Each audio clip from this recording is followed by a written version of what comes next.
During International Women's Month in March, a feminist movement took to the streets across Mexico and here in TJ, hoping to draw attention to femicide. Women carrying signs that said, "I marched because I'm alive and I don't know for how long." When no one's being held accountable, the message from the government is that women can be discarded and nothing would come about that.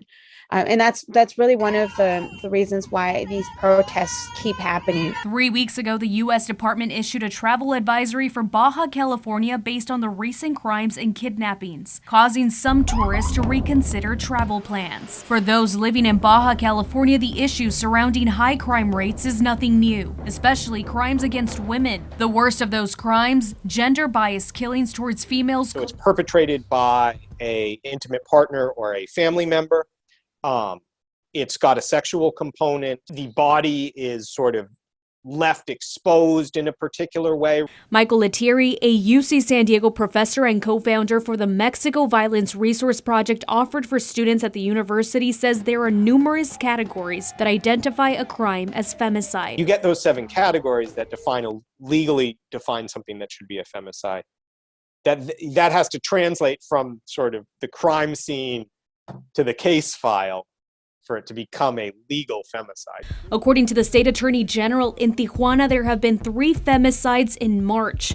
But news reports say there have been 15 women killed, bringing the total number to 44 just this year. While I don't think there is a direct risk to foreign tourists in Tijuana, that the State Department is recognizing that there is violence in parts of Tijuana that are not the tourist areas is a nice step towards saying there is a problem here.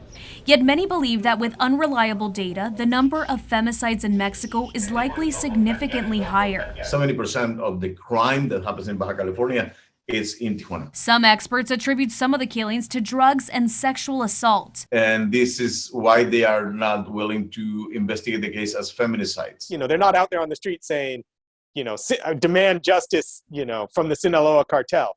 They're saying we demand justice from the state. You got to listen to that. Immigration advocates say this violence is rooted to the machismo culture and urge the government to do more to protect women. Only recently has Mexico began counting data for femicides. Murders in Mexico slightly dropped in 2021, but femicides increased by 3%, according to preliminary government data. So it's not only that there are men that are murdering women, but also that the governments are ignoring or not paying attention, not bringing in justice to these issues.